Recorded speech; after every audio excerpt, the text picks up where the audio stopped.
Well, the Florida Gators won at least.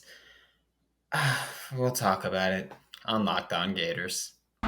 You are Locked On Gators, your daily podcast on the Florida Gators. Part of the Locked On Podcast Network, your team every day.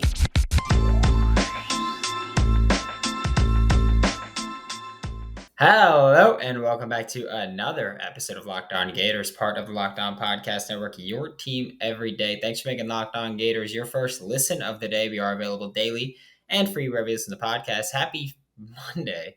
I almost said Friday because I'm hoping it's the end of the week already. I'm Brandon Olson. Find me on Twitter at WNS_Brandon. Find my written work with Whole Nine Sports and Giants Country of SI.com. Before getting into today's content, just ask you to like, subscribe, comment, review, do whatever it is that you want to do. And let's try to have some fun with this Florida Gators season so far. This is now the second game in a row where the Florida Gators have underperformed, to say the least. That's what we'll say with it. They have underperformed greatly so far. And I know that there's a lot of complaints, and today we're also going to talk about Anthony Richardson not living up to the hype. We're going to talk about if Billy Napier should turn over play calling duties.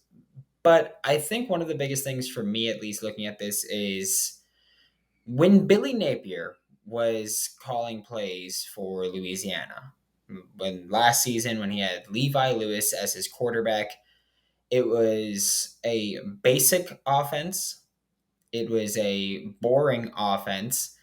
And pretty much myself and every other Gators media member was like, you know what?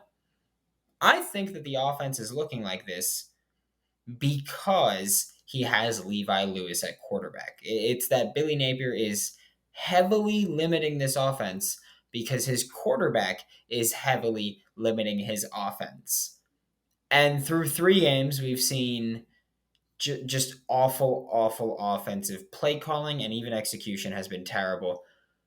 But I think the more telling thing about it, for me at least, when we talk about this play calling and we talk about everything that's going on, Billy Napier either feels the same way about Anthony Richardson as he felt about Levi Lewis, where it's like, oh, he's going to limit this offense. He can't make the throws consistently. We need to get him moving. He needs to be running. So Billy Napier either feels the same way about Anthony Richardson as he did about Levi Lewis, or that's just the offense that Billy Napier calls. He just calls a boring, basic, and very simplistic offense, which no, is not going to work here. I can tell you that. We'll talk more about that in the third segment. But also looking at this game, Florida should have killed South Florida. There's a very good reason why the Florida Gators were favored by 24 and a half. And I can tell you this, it's not just, oh, Florida versus South Florida. It's South Florida is a bad football team this year. Florida made them look really dang good.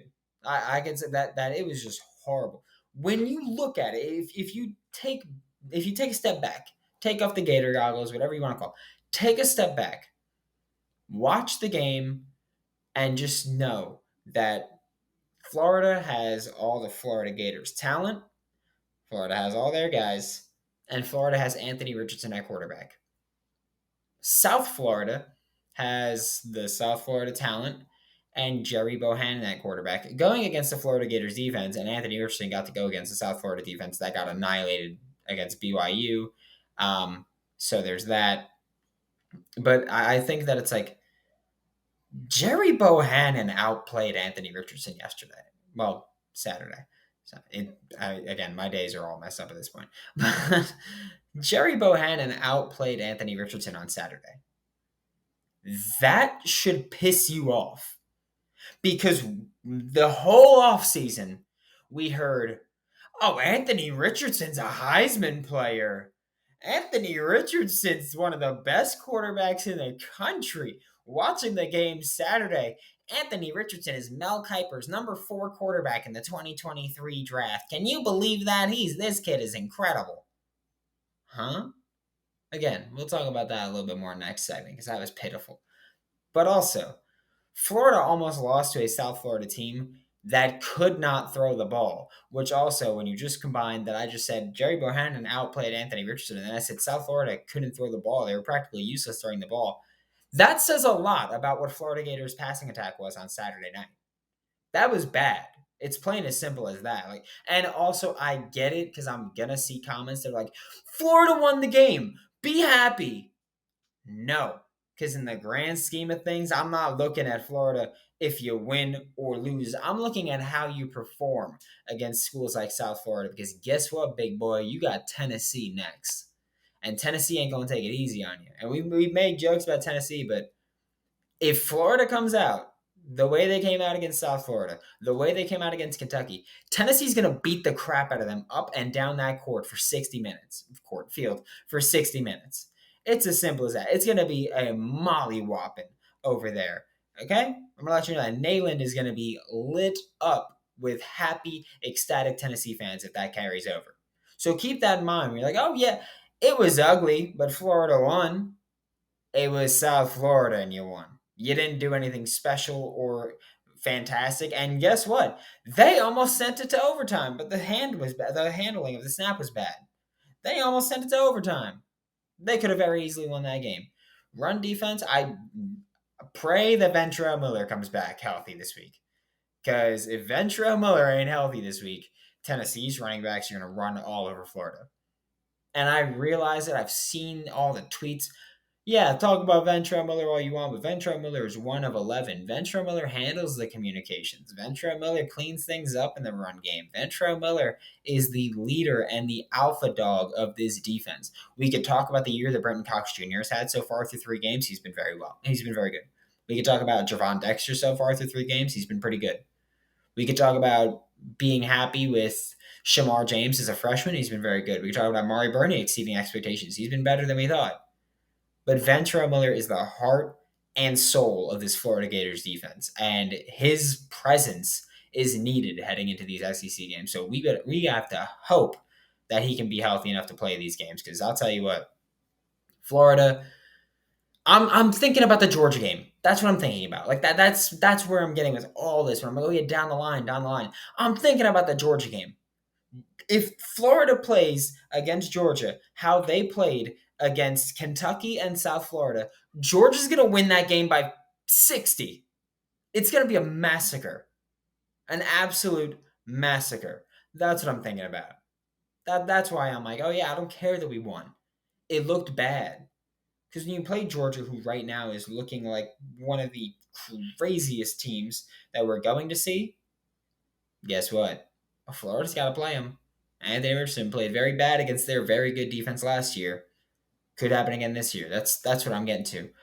There's cause for concern. We're about to talk about Anthony Richardson not really living up to the hype, but first, a quick word from BetOnline, because the Florida Gators were favored to beat South Florida by 24.5.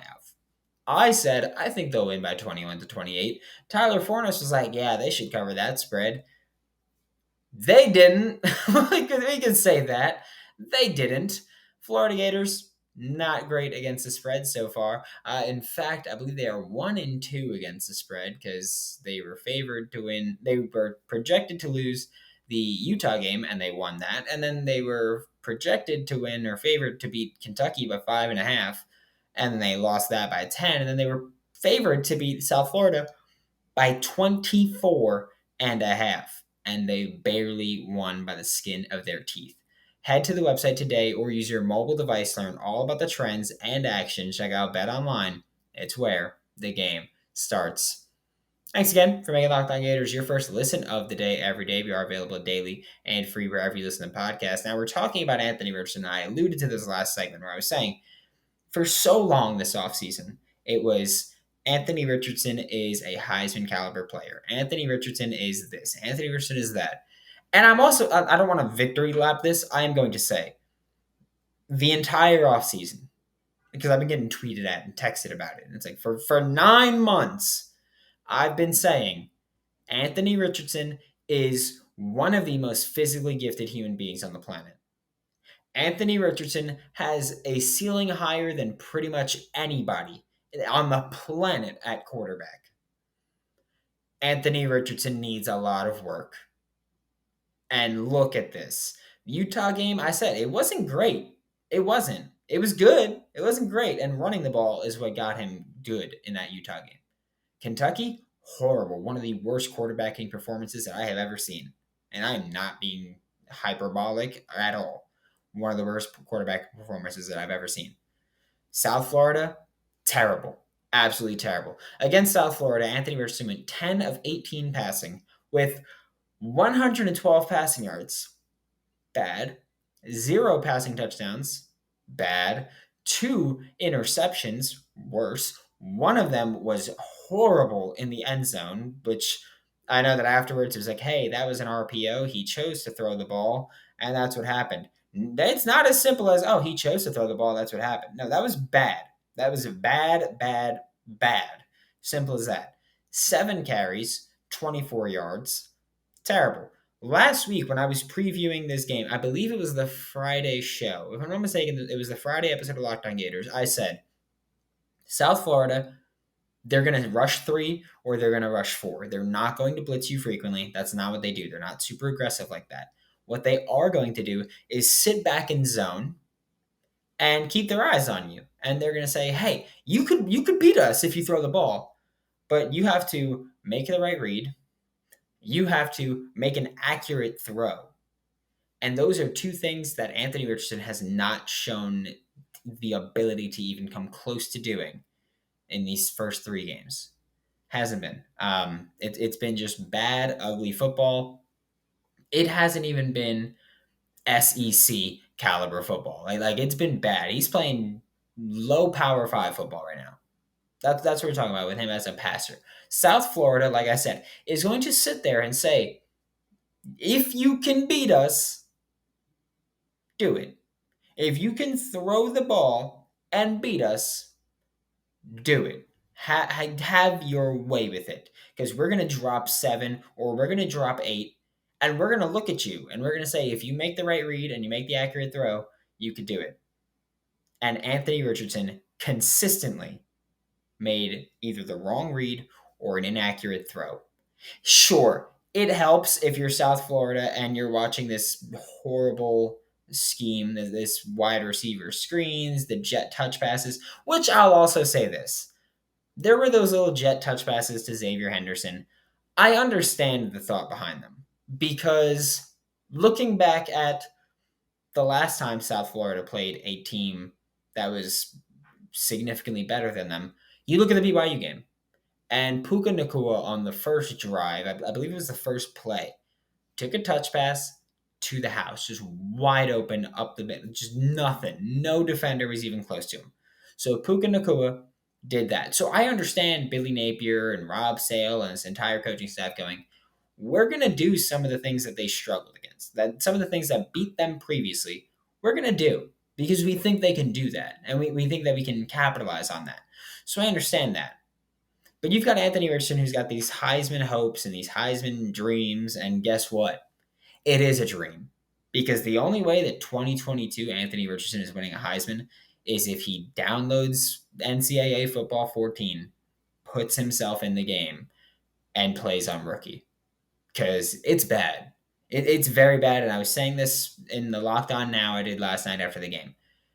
You need to either go to the option or you need to teach Anthony Richardson how to throw an accurate forward pass. Mechanically, he's still not good. He's better than he was, though. I will give him credit for that. And that's the thing.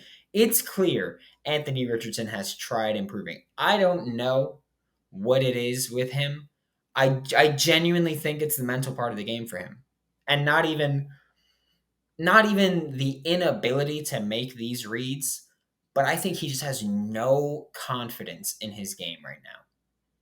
And that's the difficult part where I go, he's still one of the most physically gifted people on the planet, but he has no confidence in his game, and he is holding back this Florida Gators offense. I think, and I've said this before too, I think you should just go option offense, honestly, at this point. You don't have to go triple option. You don't have to go all the way to Navy and high school games, but run the read option, run the speed option. Get Anthony Richardson running the ball because he's good when he's doing that. He's not a drop back passer. It's as simple as that. We're going to talk about that too in the next segment. But Anthony Richardson, just plain and simple, has not lived up to the hype that everybody gave him for so long. And it is just pathetic. It's bad. It's horrible. And I know that there are people going, bring in a new QB, sit AR. Don't do that. He's still your best quarterback. The quarterback situation in Gainesville is not good. Just know that. So don't sit Anthony Richardson. But you need to figure out something to make him an acceptable quarterback. But again, that's on the coaching staff. That ain't on me. I can make the analysis and give my opinion, but I don't make the decisions. We're about to talk about the play calling duties, but first, a quick word from our sponsors. To wrap up today's show, we are talking about the play calling duties right now because let me tell you, I am frustrated with this team. I am frustrated with the play calling duties. For those of you who don't know, Billy Napier is the Florida Gators play caller. Rob Sale is the offensive coordinator, yes, but Billy Napier is the Gators play caller. He wanted that responsibility in Gainesville. He wanted that. So he took that. And that's fine. I have no problem with a head coach being a play caller, frankly, because a lot of times you see a good offensive coordinator, and that good offensive coordinator will then get a new job because he's doing good, and then you have to replace your entire offense. If you have your head coach calling the plays, then unless he leaves the school for the NFL or an even better job, which wouldn't really happen with Florida. I mean, Florida is a destination program. Then you have your offense set continuously, and that's a sign of continuity. That's a kind of continuity that you need, and then so that's great. But again, Rob Sale is the offensive coordinator. Billy Napier is calling the plays. The play calling has been nothing short of absolutely abysmal this season. It's just been so bad. The Utah game was okay because the Utah game we saw a lot of wide receiver screens and we saw a lot of these simple things and we saw a good deal of options also. I want to say, and it was like okay. And I said this after the Utah game. I don't know if that's just what Billy Napier is going to do. If that's indicative of his trust and faith in Anthony Richardson, or if he was just like, hey, you're not going to beat Utah turning the ball over. So play it safe, keep it safe, and let's just try to pick up whatever we could and get out of here and let our defense do its job. I was fine with that. Going into the Kentucky game and going into the South Florida game, we were hoping for more, but it was more wide receiver screens. It was jet touch passes getting involved, which I alluded to earlier, where I was like, I'm fine with the jet touch passes because against BYU, South Florida got torched on it. So I think that was just Billy Napier and this coaching staff going, BYU did it. We can try to do it and see what happens. Also, I think that it's mind boggling to me that it's who they're choosing to do this with. Xavier Henderson is not a shifty athlete. He's a fast athlete. He is not shifty. He should not be the one taking wide receiver screens. He should not be the one taking jet touch passes. He should not be the one doing those things. That's not what fits him. And that's what's struggling too. That's what's frustrating too, is struggling to get those going. And it's like, why is Ricky Pearsall not the guy?